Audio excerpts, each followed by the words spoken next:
A very good evening to one and all. Friends, we are recording this session, The Art of Hedging today, along with certain stocks that would be covering today. A very warm welcome to one and all, and a warm welcome to Ajay sir as well. Ajay sir, we are back with the candidate Q&A session, wherein we'll be covering a couple of stocks, and also it would be presenting a small presentation that is on Art of Hedging. So I guess, sir, you are ready. Shall we start? Yeah. Yes, sir. Yes, sir. Please. Yeah. So let me share the trading screen. Yeah, the chart screen here. I guess this is visible, sir, right? Yeah, right. So I'll just put this off. Yeah.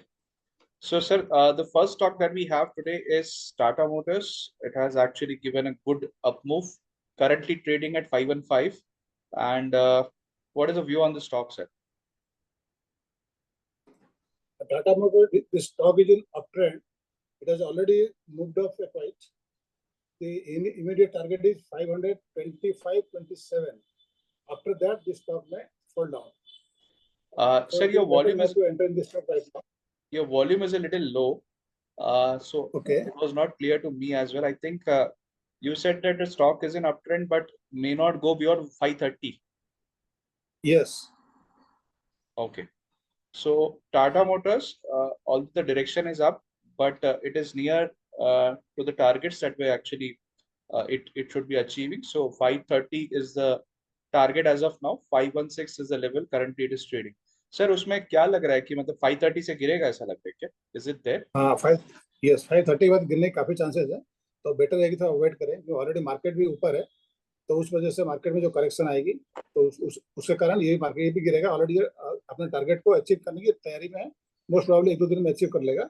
उसके बाद में फिर stock में fall आएगा, तो better not to enter in the stock for investment purpose. For trading purpose it is okay.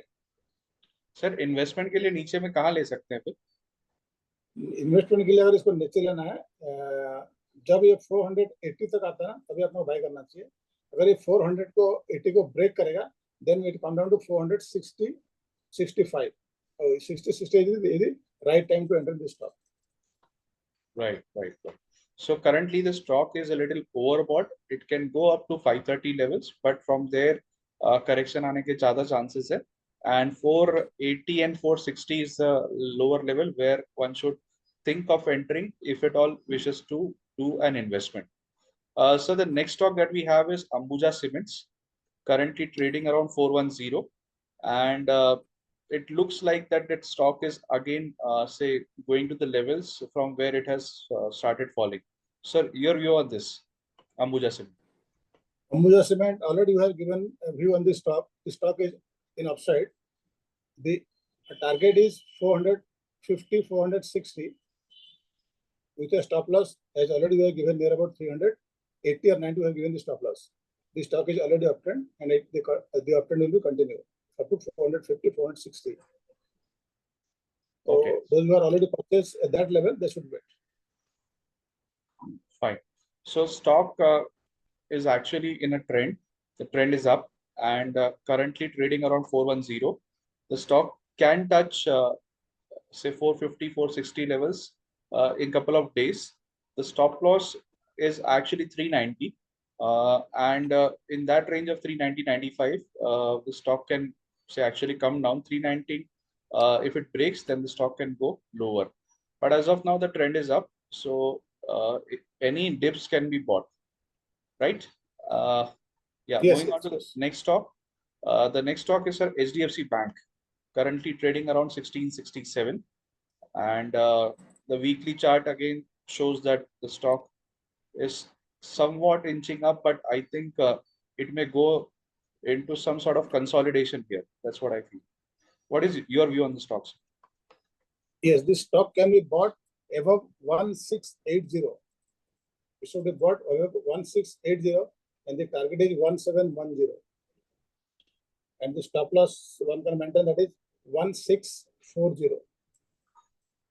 But I think it is not very healthy trade. The kind of levels. No. Yes, it is not a healthy trade actually, because it should actually HDFC not a right stock at the time to enter. Actually, those who are interested in investing in the HDFC Bank, they should wait. For trading purpose, it is okay, but for investment point of view, it is not okay. So your volume is a little low. I think Yeah. थोड़ा Yes. System के पास में आके बात करना पड़ेगा. Mm-hmm. So currently, I think it is not a healthy trade to enter on either of the side. I think it may go into a consolidation. So it's a wait and watch kind of scenario right now. No good big trades visible in this particular stock. I think, sir, these are the three stocks that we wanted to discuss. We'll come on to the presentation, wherein we'll be talking about the art of hedging today. So, shall we start, sir? Yeah, please. Yeah. So, what is hedging? Hedging exactly क्या होता है? Because people they trade options. They try to trade say derivatives, and in that when they trade options, they trade it naked. Also, when they trade futures, they trade it naked. और cash market में भी बहुत बार बहुत बड़ी बड़ी positions investors की होती है and those are naked. Naked मतलब क्या कि you are buying something and you are not say thinking of the risk of a fall, and then you are leaving that buying position as it is. So investors को अगर ऐसा लगता है कि भाई I have a very long holding period, so I don't mind holding that stock as naked position, I think that is okay. But when it comes to trading, you have to think of the downside as well, and the downside risk when it comes to buying, you have to actually hedge that by taking a contra position, an opposite position. So अगर आप buy में बैठे हुए हैं, तो आप ये हमेशा सोचना चाहिए आपने कि अगर मार्केट नीचे जाता है, because market is a beast, it will be volatile. So even if you feel that some stock is trending up, and you want to buy that stock and hold that stock, but at times it would be the case that वो ऊपर नीचे तो करेगा. सो वो जो ऊपर नीचे करेगा उसमें वोलेटिलिटी जो है बहुत बढ़ जाती है, और उस वोलेटिलिटी को बेयर करने की हर एक की क्षमता नहीं होती है. So and it could be it could be a case wherein ऐसा हो सकता है कि मार्केट में ट्रेंड ऊपर की तरफ चल रहा है, लेकिन अचानक से कोई न्यूज के कारण, कोई कोई इंसिडेंट्स के कारण, कोई इवेंट हुआ, उसके कारण मार्केट ने उल्टी दिशा कुछ समय के लिए चालू कर. तो ये जो पीरियड बीच बीच में इस तरह के जो फॉल्स आते हैं, उस पीरियड को हैंडल करने के लिए अगर हम कुछ पोजीशन क्रिएट करते हैं जो उल्टी पोजीशन, जिसको कॉन्ट्रा पोजीशन कहेंगे, so that is the art of hedging. Now coming on to the presentation. So meaning and definition की बात करें, सो जो मैंने बताया कि hedging is a financial strategy aimed at reducing the risk of adverse price movement. It's like buying insurance for your investment. So the best thing to define this is this particular line, which is saying that it is like buying insurance for your investment. आपके आपका investment का एक insurance का cost आप देखिए, अगर उल्टा चलता है वो इन्वेस्टमेंट या फिर वो स्टॉक की बात करें, तो फिर उसको हम लोग हेज करते हैं by taking a position. Types of hedges: there are many types of hedges. So there could be hedges in the form of futures, options, swaps, and forward contracts. But today we would be discussing just future and options, because these are the things that are related to our setup or our case. When to hedge, कब hedge करना चाहिए? So hedging is often used to protect investments against market volatility and to lock in profits. तो आपके profits या फिर losses दोनों को अगर लॉक करना है तो hedge आप यूज कर सकते हैं. और why hedging? So hedging can actually help investors minimize potential losses and provide security in uncertain financial markets.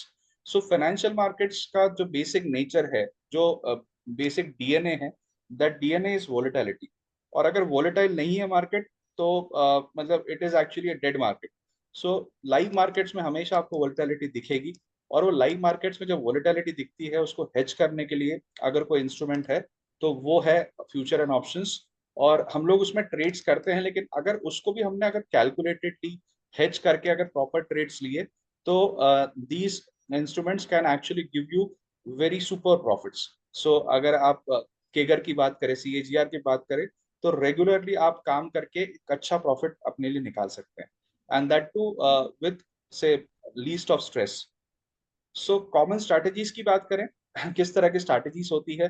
So normally लोग क्या करते हैं कि डाइवर्सिफिकेशन करते हैं. सो अलग अलग एवेन्यूज में पैसा डालेंगे या फिर अलग अलग स्टॉक्स में पैसा डालेंगे, तो नॉर्मली इससे जो रिस्क है वो कम करने की कोशिश करते हैं. फिर कुछ लोग क्या करेंगे कि अपना पोर्टफोलियो अगर कैश मार्केट में बना हुआ है तो उसको हेज करने के लिए ऑप्शंस में ट्रेडिंग करेंगे. So second option is options trading. Options में ट्रेडिंग कैसे करेंगे, तो मान लीजिए आपने कुछ बाय किया हुआ है, तो ऑप्शन में आप उसके उल्टे साइड में अगर मार्केट गिरता है तो उसको रिलेट करते हुए कोई इंस्ट्रूमेंट, जैसे पुट ऑप्शन आपने खरीद दिया, अगर मार्केट नीचे आया तो पुट ऑप्शन में आपको पैसा मिला, और अगर मार्केट ऊपर चला गया तो पुट ऑप्शन में अगर लॉस भी हुआ तो कैश मार्केट में आपने प्रॉफिट गेन कर दिया. So that ways you earn से some good amounts by trading into options. लेकिन people actually they do trade in options without actually thinking that they are meant for say hedging. So options is actually meant for hedging, लेकिन हम लोग उसमें trade करते हैं. जो लोग उसमें ट्रेड करते हैं वो अगर उसको समझ के करते हैं कि उसमें ऑप्शंस ट्रेडिंग एग्जैक्टली कैसे प्ले करता है, so then they can make money. But without actually understanding what options is all about and how it actually gives you money, yeah gives you risk, trading in it is very risky. So next option is strategy could be the futures trading. So investors can hedge against price decline by buying futures contract at a fixed price. So अगर price decline आपको समझ में आ रहा है कि आपको hedge करना है, आपने कुछ कैश मार्केट में पोजीशन बनाई हुई है, तो फ्यूचर्स में आप उसको सेल करके भी पैसा बना सकते हैं अगर मार्केट गिरता है तो. और उसी तरीके से अगर आपको कोई पोजीशन आपकी नेगेटिव है, कभी कभी लोग, यहाँ पे तो इंडिया में shorting is not allowed, but बाहर के मार्केट्स में ऐसा पॉसिबल है कि आप शॉर्टिंग मतलब शॉर्ट पोजीशन क्रिएट करके रख सकते हैं. And at that point of time जब शॉर्ट पोजीशन आपने क्रिएट की है, तो उस शॉर्ट पोजीशन के सामने आप फ्यूचर्स में पोजीशन बना के भी पैसे जो है उसको बना सकते हैं, हेज क्रिएट कर सकते हैं. करेंसी की बात आज नहीं करेंगे because we are not talking about currency right now. Benefits and drawbacks.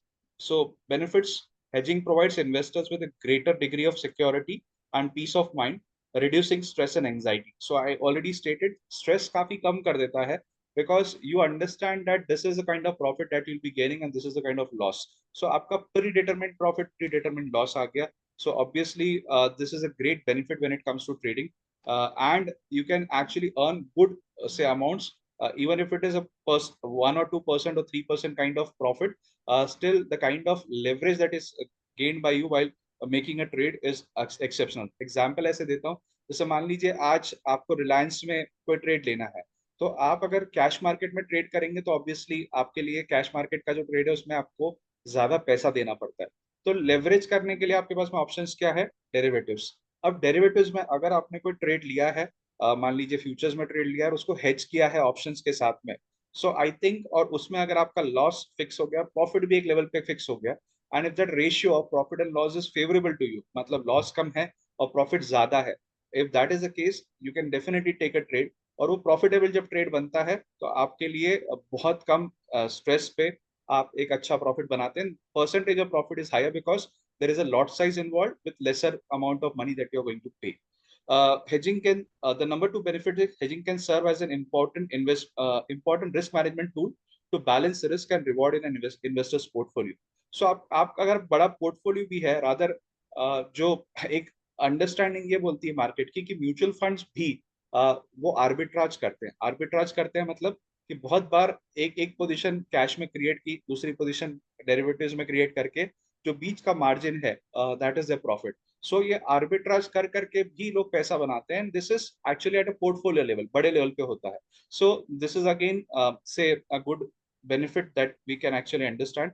Drawbacks क्या क्या है? So there is a cost associated with hedging, includes fees, commissions and premiums which can reduce overall profitability. Obviously अगर आप दो trade करेंगे तो दो trade का पैसा फीस के रूप में, चार्जेस के रूप में आपको देना पड़ेगा. अगर आप एक ही ट्रेड ले रहे हैं बाई साइड में तो दूसरा ट्रेड आपका नहीं है, तो ऑब्वियसली जब दूसरा ट्रेड नहीं तो उसका चार्ज भी नहीं है. लेकिन यहाँ पे चार्ज लगेगा अगर आप ऑप्शन में ट्रेड लेंगे तो उसका प्रीमियम आएगा. सो आपका प्रॉफिट जो है वो कम होने वाला है. But important aspect is you are actually making a profit that is which is say that to risk and stress free profit is important. Drawbacks: hedging doesn't guarantee profits, and in some cases investors may end up losing money even when they hedge their instrument या investment. So actually ये understanding हमको develop करनी कि hedging is not guaranteeing you the profits. Hedging is actually just locking the profit or losses. So lock कर रहा है, loss को भी lock कर रहा है, और profit को भी कहीं ना कहीं अगर आप, वो डिपेंड करेगा किस तरह से आप hedge करते हैं. तो अगर आप hedge करते हैं एक अच्छे तरीके से तो आपका प्रॉफिट बढ़ सकता है और लॉस को लॉक कर सकते हैं. सो वो क्या होगा वो एक स्ट्रैटेजी पे हम डिस्कस करेंगे. सर मैं ये स्लाइड लेके मैं चाहूंगा कि थोड़ा सा आप भी कुछ हेजिंग के बारे में बात करें. एंड आपके एक्सपीरियंसेस शेयर करें. सो this is one of the slides I am talking about. Real world examples. Oil companies often hedge against fluctuation in the price of oil by purchasing futures contract at fixed price. So oil companies जो है वो भी अपने trades को hedge करती है, और उसमें वो फ्यूचर्स जो है रियल मार्केट में, जैसे हम बात करते हैं कमोडिटीज की, oil is a commodity. So commodity को अगर कमोडिटी मार्केट में मेजर कोई प्लेयर्स है जो काम करते हैं, तो वो ये सब इंस्टीट्यूशनल प्लेयर, ऑर्गेनाइजेशनल प्लेयर्स हैं, ये काम करते हैं. Importer and exporter may use currency swaps to hedge against unfavorable exchange rate movements. And investment fund, जो हमारा आज का जो हम जो जिसको रिलेट कर पाएंगे वो ये चीज है कि investment funds often use options and futures contract to hedge against potential losses and manage risk. So future and options को अगर उनको use करना है, so they use it as a hedging instrument rather than a trading instrument. तो हमको ये समझना है कि hedge के लिए use किया जाता है, और इसीलिए इतना वॉल्यूम भी दिखता है, बिकॉज पोजिशंस काफी बड़ी बड़ी होती है. यस सर, मैं चाहूंगा कि थोड़ा सा आप कुछ इस पे बात करें, और कोई एक स्ट्रैटेजी या दो स्ट्रैटेजीज अगर हम शेयर कर सकते हैं तो that would be a value add. Okay okay, fine fine, thank you. अच्छा वेल, अभी जितेंद्र सर ने बहुत अच्छी तरह से हेजिंग के बारे में समझाया. जस्ट मैं थोड़ा सा इसमें ऐड करूंगा, एक एग्जांपल देके. एक अगर छोटा सा एग्जांपल लेते हैं, अपना जो लाइफ को भी हेजिंग करते हैं. कैसे? अपने लाइफ को अपन एक टर्म इंश्योरेंस जो बाय करते हैं, तो इस पे सर्टन प्रीमियम्स. मान के चले कि हमने लाइफ अपना जो टर्म इंश्योरेंस 1 करोड़ का लेते हैं, तो उसमें कुछ प्रीमियम देनी पड़ती है depend upon the age. For example, किसी लड़के ने 20-22 साल में एक टर्म इंश्योरेंस लिया, तो उस कंडीशन में उसने एक प्रीमियम पे करता है से 10,000 रुपए. दैट 10,000 रुपए है, उसका एक हेजिंग कॉस्ट है. वो 10,000 रुपए दे के वो अपना 1 करोड़ के बगे अपनी लाइफ को उसने इंश्योर कर दिया. In case of something goes wrong, then that insurance company will pay rupees 1 crore to his nominee. तो ये हेजिंग होता है. हेजिंग में हमेशा एक कॉस्ट पे करना पड़ता है, किसी ना किसी मतलब टर्म पे आपको कुछ ना कुछ पे करना पड़ेगा. तो हेजिंग एक कॉस्ट होता है, और हेजिंग कॉस्ट अगर हम पे कर देते हैं तो अपना लाइफ जो सर्टन ये के लिए इंश्योर हो जाता है. अगर हम स्टॉक मार्केट में आते हैं, एक छोटा सा एग्जाम्पल लेके चलते हैं. मान के चले कि अभी निफ्टी चल रहा है 18,300 में, भी निफ्टी चल रहा है. हमको ये लग रहा है कि निफ्टी जो है ये 19,000 तक जा सकता है. ये हमारा व्यू है. तो उस कंडीशन में अगर हम फिर फ्यूचर बाय करते हैं, तो 18,300 में फ्यूचर बाय करेंगे. अगर हमें लगता है कि अगर मार्केट गिरता है, क्योंकि market is uncertain, it is already dynamic है, तो कभी भी ऊपर जा सकता है, नीचे जा सकता है. अगर नीचे कोई due to some geopolitical reasons और समथिंग एल्स ऐसा कुछ होता है, तो मार्केट डेफिनेटली गिरेगा. मान के चले कि मार्केट अगर गिरता है, क्योंकि जो भी होगा मार्केट ये आफ्टर 330 होना है. 330 के टाइम अगर 9:15 330 में होता है, तो हम लोगों ने अपना पोजिशन को मैनेज कर लेते हैं. बट मार्केट आवर के बाद में कुछ अगर वर्ल्ड में कुछ होता है, तो नेक्स्ट मॉर्निंग में जब मार्केट डाउन खुलेगा या अप खुलेगा अगेंस्ट आवर पोजीशन, तो हमको दिक्कत आती है. एक एग्जांपल जैसे अभी अपन लेके चल रहे हैं, 18,300 में अपन ने एक फ्यूचर बाय कर रखा है, और ये ओपन है, और हमको ये लगता है कि ये 19,000 तक जाएगा. तो हम इस पोजीशन को हेज कैसे करेंगे? तो उस कंडीशन में हेजिंग करना बहुत सारे तरीका है, बट जो सिंपल जो तरीका हम जो फॉलो करते हैं, उससे अगेंस्ट में 18,300 का एक पुट अपन बाय कर लेंगे. उस जो पुट की कॉस्ट होगी से 100 रुपीज. तो 100 रुपीज का हम प्रीमियम दे रहे हैं. दैट मीन्स हम 5,000 का प्रीमियम दे रहे हैं, और इसमें हमारा जो व्यू है, मार्केट जाएगा 19,000 तक, मतलब 700 पॉइंट तक ऊपर जाएगा. 700 पॉइंट तक ऊपर जाने के लिए हम लोग यहाँ पे 100 रुपए का प्रीमियम पे करते हैं. वो हमारा हेजिंग कॉस्ट है. अगर मार्केट ऊपर चले जाता है 19,000 तक, तो हमारा जो हेजिंग जो कॉस्ट है वो जीरो हो जाएगा, और वहां जो हमको जो मिलेंगे वो मिलेगा 700 पॉइंट.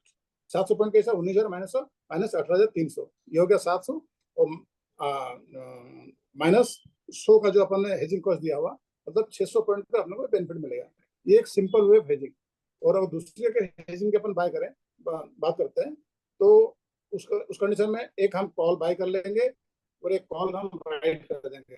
अगर मार्केट व्यू ऊपर है, हमको लगता है हम 18,300 मार्केट है, ये मार्केट 18,600 में जाएगा, और हम एक कॉल बाय करते हैं 18,300 का एट दी मनी का, तो फिर 18,600 का हम एक कॉल राइट कर देंगे. दैट मीन्स हमने कहीं ना कहीं अपना लॉस को हमने कहीं ना कहीं रेस्ट्रिक्ट कर दिया कि इसके ऊपर हमारा लॉस नहीं हो सकता है. हेजिंग का मतलब यही होता है कि हमारा जो लॉस है, हमको पहले पता होता है कि हमारा कितना लॉस होगा, और हम उस लॉस को कहीं ना कहीं रेस्ट्रिक्ट कर देते हैं, और प्रॉफिट भी रेस्ट्रिक्ट होता है depending upon the positions we have taken. हमारी एनालिसिस और हमारा जो स्ट्रेटेजी हम बनाते हैं, उस बेसिस पे हम किस टाइप की स्ट्रेटेजी बनाते हैं, उसके ऊपर डिपेंड करता है हमारा प्रॉफिट एंड लॉसेस. तो ये दो एग्जांपल है, और इसको लाइव में अगर अपन करेंगे तो वो थोड़ा सा ज्यादा समझ में आएगा, but it is not possible कि लाइव में अभी हम आपको दिखा पाए. बट एक दो स्ट्रेटेजी पता, स्ट्रेटेजी हमसे हमने 25, 30, 50 स्ट्रेटेजी बना सकते हैं, बट ये दो जो थोड़ा सा एग्जाम्पल देने के लिए हमने इस चीज को अभी बताया. Jiten sir. Yes sir, so sir आप जब बात कर रहे थे तो मैंने एनएससी का ऑप्शन चेन खोला एंड आई जस्ट जी was looking at the option chain from the say kind of एक एग्जांपल जो आपने सजेस्ट किया उसके हिसाब से। सो देखिए जी मित्रों, 18,300 का जो पुट है, जैसे कि बात हुई कि भाई अगर मान लीजिए 18,300 पे अभी इंडेक्स चल रहा है, जो कि चल रहा है 18,314 पे, तो 18,314 पे मान लीजिए फ्यूचर है और हमने 18,300 का पुट ऑप्शन उसके साथ में खरीदा हुआ है और हमारा टारगेट अगर निफ्टी का 18,600 है या 19,000 है, तो हमको जो कॉस्ट आई इस ट्रेड के सामने ऑप्शन की, ऑप्शन के कॉस्ट की, तो मान लीजिए अब ये हमने 2 लॉट खरीदे, मतलब 100 निफ्टी है हमारे पास, तो हमारे पास में 100 हमने पुट ऑप्शन भी खरीदा, मतलब 2 लॉट पुट ऑप्शन के लिए। So now it is actually a trade where we have taken 18,300 पे फ्यूचर बाय किया, 18,300 का पुट बाय किया, पुट का हमको कॉस्ट आया 8,000 रुपए, 100 × 80। और अब मान लीजिए अगर ये 19,000 तक जाने लगता है टिल एक्सपायरी, या 18,600 भी जाता है for that matter, so we gain 300 points and we lose 80 points. ठीक है, so that is a kind of trade that we can take. This is just an example, you need not trade while we have stated this, because this is just an example that we've taken. अगर हम बात करें Ambuja cement की for that matter, अगर इसमें भी हमने trade लेने की सोची और अभी चल रहा है 410, तो हम एक एग्जाम्पल के तौर पे देखते हैं कि what is the price of Ambuja cements put off that level. तो एक बार हम जरा जाके देखते हैं, 410 यहाँ पे चल रहा है, पुट का प्राइस है 9 रुपए 25 पैसे, और अंबुजा सीमेंट का मान लीजिए फ्यूचर चल रहा है, ये वैसे मैंने स्टॉक का रेट निकाला है, लेकिन अगर मैं फ्यूचर का भी रेट निकालता हूँ तो पता चलेगा कि एग्जैक्टली फ्यूचर क्या रेट पे ट्रेड कर रहा है। तो मान लीजिए 410.75, मतलब जहां पे कैश में ट्रेड चल रहा है उसी ट्रेड के आसपास में फ्यूचर का भी ट्रेड है। तो अब आपने अंबुजा का फ्यूचर खरीदा और सामने सामने ये आपने उसका पुट खरीदा 410 का। तो अगर नीचे जाता है अंबुजा तो आपको पुट में प्रोटेक्शन मिलेगा, और अगर ऊपर जाता है अंबुजा तो पुट में लॉस होगा, लेकिन फ्यूचर का जो प्रॉफिट है वो ऑफसेट करेगा। और आपको प्रॉफिट कहाँ जाके होगा, तो अब आपको इसमें पे ऑफ निकालना है कि आपको प्रॉफिट कौन से लेवल से एक्चुअली आप नेट प्रॉफिट में बैठेंगे। तो 410 आपका करंट रेट चल रहा है फ्यूचर का, प्लस 9 रुपए 25 पैसे, मतलब मान लीजिए 420। 420 के बाद में अंबुजा जो है, जो अगर बढ़ना शुरू होता है, तो आपका जो लॉस है अगेंस्ट द पुट ऑप्शन जो आपने प्रीमियम दिया है, वो पूरा कवर होके you will be sitting in the profit, the trade would reap your profit. So it's very important that you understand these kind of things. और आप इसको इस तरह से अगर हेज करते हैं, these are certain examples, not all the examples, there are various examples that we can take and do a hedging in the markets, but this is a small say demonstration of what exactly means by an hedge or hedging positions, the art of hedging. So now we'll just conclude this particular session by this slide. The art of hedging is a complex and nuanced financial strategy that can help investors minimize risk and maximize returns. So it is actually minimizing risk and maximizing returns. By understanding the different types of hedges, strategies, and real world examples, investors can make informed decisions to protect their investment, right? So, and the key takeaways here are, what is hedging we already discussed. So hedging is a risk management strategy used to minimize potential losses. Types of hedges की बात करें, there are many types of hedges. Future option में हम definitely create कर सकते हैं, अगर हमने फ्यूचर बाय किया तो ऑप्शन को भी हम, पुट ऑप्शन को जो उल्टी साइड में ट्रेड होता है, पुट कब बढ़ता है, जब मार्केट गिरता है, so it's actually bearish strategy, और हम बाय कर रहे हैं फ्यूचर्स तो इट इज बुलिश स्ट्रेटेजी। तो बुलिश बेयरिश का मिक्स करके हमने ट्रेड लिया। There are various strategies, diversification आप कर सकते हैं, ऑप्शन ट्रेडिंग के साथ में कर सकते हैं, फ्यूचर ट्रेडिंग के साथ कर सकते हैं। डाइवर्सिफिकेशन इज एक्चुअली उसमें it is a brainer exercise, we can not call it as a no brainer, but उसके लिए आपको स्पेसिफिक चीजें और करनी पड़ेगी। But when we are talking about future and options, this is what we have discussed today, that future options कैसे आप करके उसको ये कर सकते हैं, हेज कर सकते हैं। और बेनिफिट्स एंड ड्रॉबैक्स की बात करें, so hedging provides security and peace of mind, but comes with a cost and does not guarantee profits. So I think with these words, we wish to conclude. I hope that this particular session was a very engaging one and you gained good knowledge out of it. Sir, with this, we wish to conclude today's session, and let's meet friends in next session in Candid Q&A. We will wait for your queries, and your queries we can take up in the session that we take it next, राइट? So I think sir इसी के साथ में conclude करते हैं. Let's meet next week. Okay, sir. Okay, thank you. Thank you. Right. Thank you so much. Thank you.